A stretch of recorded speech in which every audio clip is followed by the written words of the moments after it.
because at Kosovo games you tend to get as many Albanian flags, if not more, than actual Kosovo flags. And nothing kicked off then, but I remember suddenly seeing it coming down in Belgrade and thinking, why am I seeing this again? Why am I seeing it again? Oh my goodness, this is what this means this time.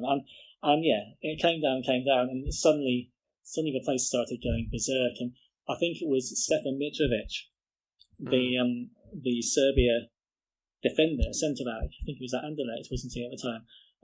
Who was stood there just inside the Albania half, and it came down, and the stands are going crazy at this point. Like, no one knows what's going on, and no one seems to know how to quite react or how to uncork their fury at this. So sorry, Nick. I mean, we now know what was on the flag, but so there's the.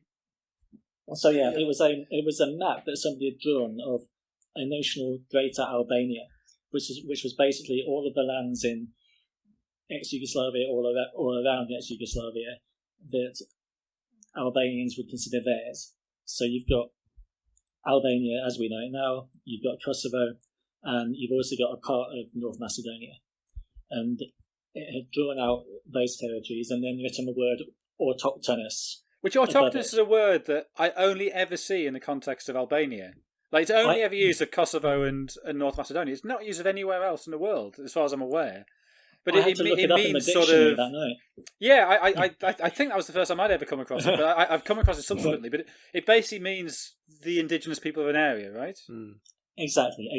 So yeah, for better context, that was what this flag had on. But there's the two portraits, one of Ishmael Bolliatini and one of Chamari. Yeah, Albania's founding fathers. Yeah, exactly. Yeah. Mm-hmm. But I mean, so the question I was sort of edging towards was how obvious was it what it was at the time?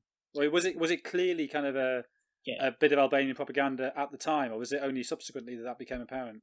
No, really obvious, just because of the colours. Like, I couldn't see the whole detail then, but the colours and the reaction it spawned around me, like even in the press box, because it was a classic sort of Serbian press box where there's about 3 media and about 2,000 wives, girlfriends, families, and relatives, and everything. So everyone apart from about 4 of us was just going absolutely,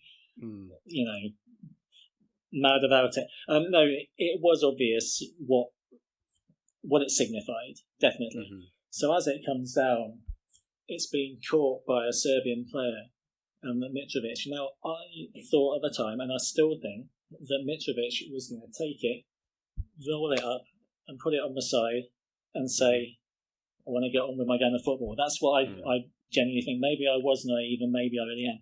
But obviously, that for the Albanian guys, symbolically, is their flag coming down and being picked up and pocketed by a Serbian, which they're not going to have at all. So 2 of their guys, I think it was Andy Lila, and I think it was Talent Shaka, who's Granit Xhaka's brother, came up to him and they started wrestling it off him, and there was a little bit of a tussle, and in the end they come away from it.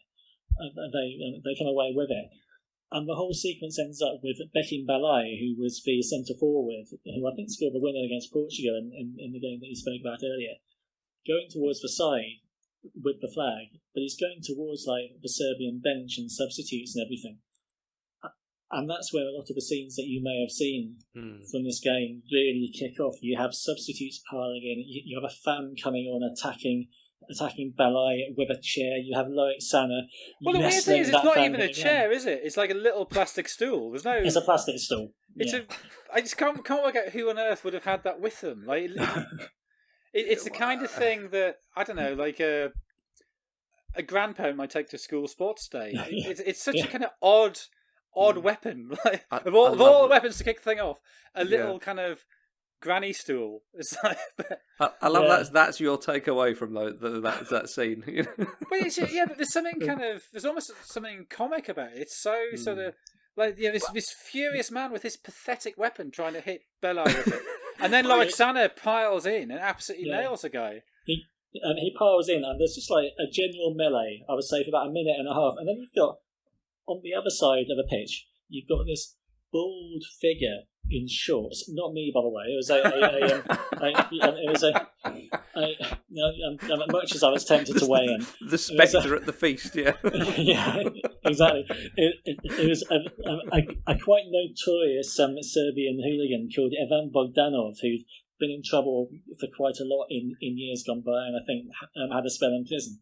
And he kind of got out from the stand, jumped on the pitch, almost as in a sense of sort of obligation, like, okay, it's going down here, I'd better see what's going on and get involved and throw my weight around. So he goes on, like, I wasn't watching him, fully, but I think he got on and had a look around and went back again. But that was quite a defining picture afterwards of this guy Bogdanov, who was a really arch famous Serbian hooligan, walking in and sort of considering getting involved.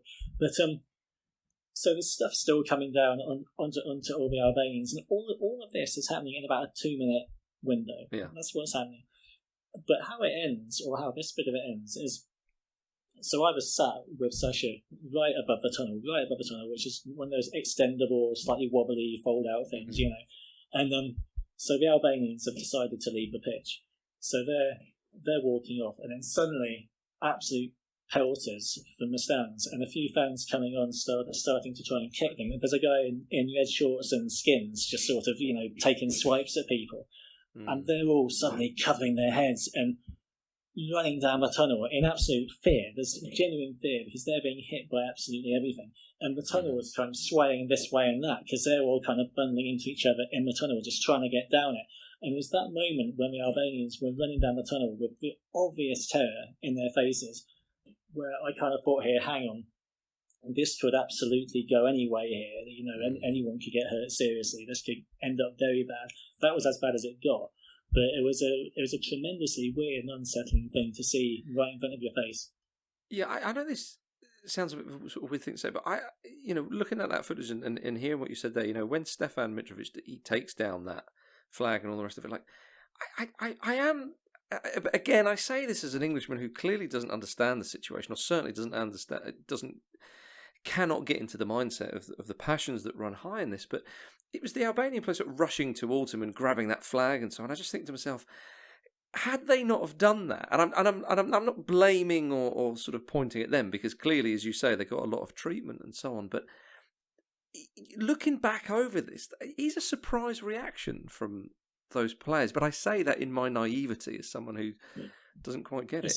It's just so inflammatory. And what happened was so inflammatory that I think if they saw their flag coming down or onto Serbian territory and they wanted it to be theirs, it was almost a sort of primal reaction. I don't think any of us can understand it. Like I can't logically understand it, but if I hear about the history and the background and the emotions, then you kind of get it a bit more. But But I think it is worth reiterating that Mitrovic, I mean, who knows what he was going to do, but what we see him do is totally reasonable. He takes the flag down and he's taking it off the pitch. So there's absolutely no blame attached to him. Yeah, that's what he was going to do.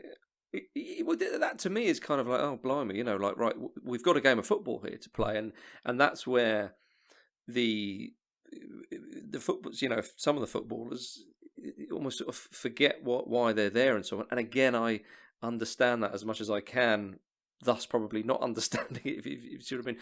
I mean, the only thing you could say is maybe Martin Atkinson should have been the one to take the flag down, but it wasn't next to him at the time, so.